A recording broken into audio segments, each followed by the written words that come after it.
हाय दोस्तों, Saurabh with commerce YouTube channel में आपका हार्दिक स्वागत है। तो आज हम लेकर आए हैं उत्तर प्रदेश पुलिस और उत्तर प्रदेश के सभी हिंदी और बोर्ड की कक्षाओं के लिए कुछ ऑब्जेक्टिव महत्वपूर्ण क्वेश्चन है जो आने वाले आगामी परीक्षाओं के लिए महत्वपूर्ण होने वाले हैं। तो वीडियो को पूरा देखिए, स्किप ना करके देखिए।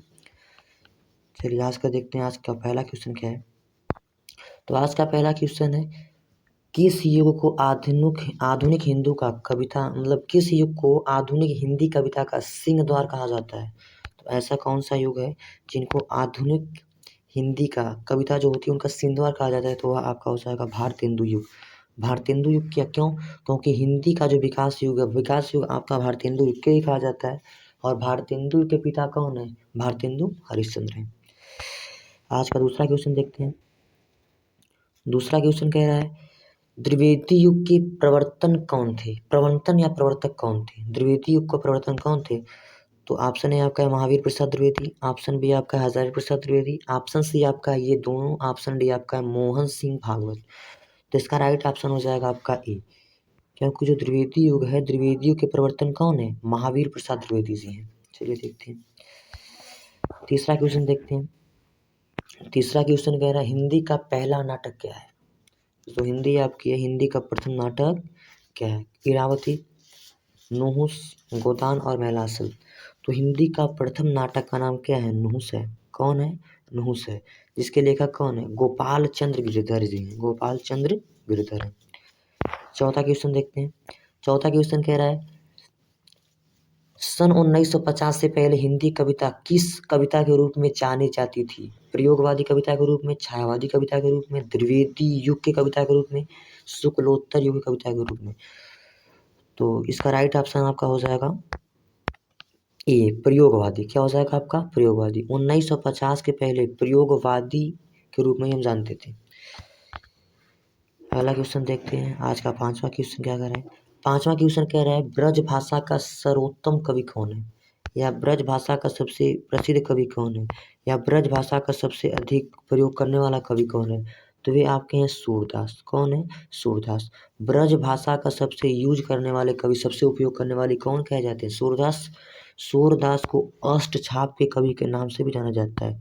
अष्ट छाप, अष्ट छाप, अष्ट छाप के सर्वश्रेष्ठ कवि कौन है? सूरदास जी। छठा क्वेश्चन देखते हैं। छठा क्वेश्चन कह रहा है आपका है, आदिकाल के बाद हिंदी में किस साहित्य का उदय हुआ? तो कहना चाहता है कि आदिकाल के बाद हिंदी का कौन सा काल आया? तो आदिकाल के बाद भक्ति साहित्य का। क्या है आपका? भक्ति साहित्य काल।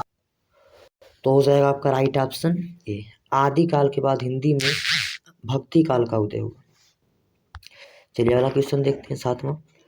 निर्गुण भक्ति काव्य के प्रमुख कवि कौन थे? यानी निर्गुण भक्ति काव्य, निर्गुण भक्ति शाखा के प्रसिद्ध कवि कौन थे? निर्गुण भक्ति शाखा कवि कौन थे? कबीरदास जी, जो सिर्फ परमात्मा को ही मानते थे। कबीरदास जी एक ऐसे कवि हैं जो परमात्मा को मानते थे, इसलिए उनको कहते हैं निर्गुण भक्ति। निर्गुण कबीरदास जी क्या थे आपके? किसी भी धर्म के ऊपर विचार करते नहीं थे, और कबीरदास जी को इसलिए निर्गुण भक्ति शाखा का कवि माना जाएगा। इसलिए आपका हो जाएगा राइट ऑप्शन ए, कबीरदास। क्या हो जाएगा? कबीरदास। आज का आठवां क्वेश्चन देखते हैं। आठवां क्वेश्चन कह रहा है, किस काल को स्वर्ण काल के नाम से भी जाना जाता है? तो किस काल को स्वर्ण काल के नाम से जानते हैं? तो भक्ति काल का अन्य नाम क्या है आपका? स्वर्ण काल है, जिससे हो जाएगा आपका राइट ऑप्शन ए, भक्ति काल को स्वर्ण काल के नाम से भी हम जानते हैं। नौवां क्वेश्चन कह रहा है, आज का नौवां क्वेश्चन है, हिंदी का सम्राट किसे माना जाता है? तो ऑप्शन ए आपका है भारतेंदु हरिश्चंद्र है, ऑप्शन बी आपका हजारी प्रसाद द्विवेदी है, ऑप्शन सी महावीर प्रसाद द्विवेदी और ऑप्शन डी आपका प्रेमचंद। तो हिंदी का सम्राट कहा जाता है आपके प्रेमचंद को, या हिंदी के पिता पूछे तो कौन किसको कहता है? प्रेमचंद को। सॉरी, किसको कहता है आपको? भारतेंदु हरिश्चंद्र। राइट ऑप्शन क्या हो जाएगा आपका? ए हो जाएगा। 10वां क्वेश्चन क्या कह रहा है? 10वां क्वेश्चन कह रहा है आपसे, आधुनिक काल का समय कब से कब तक माना गया?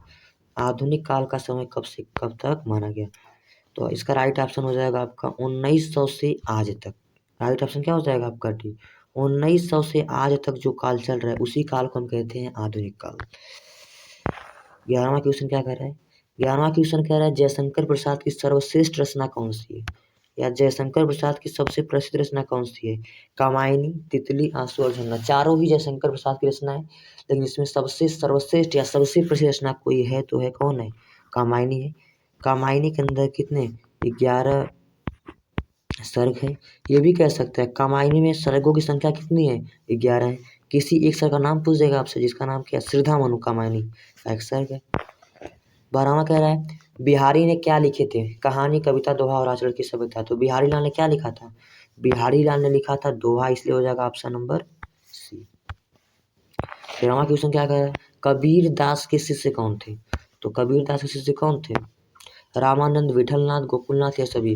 कबीर दास के शिष्य कौन थे राम। अगर ये पूछता आपसे बताइए सूरदास के शिष्य कौन थे तो होता आपका विठलनाथ।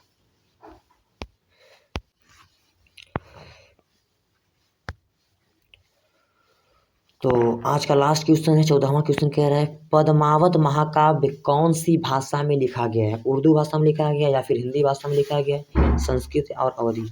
तो पद्मावत लिखा गया है अवधी भाषा में। किस भाषा में अवधी भाषा में। यदि पूछे रामायण किस भाषा में लिखा गया तो रामायण भी पहले लिखा गया था आपका संस्कृत में। किस में लिखा गया था आपका संस्कृत में।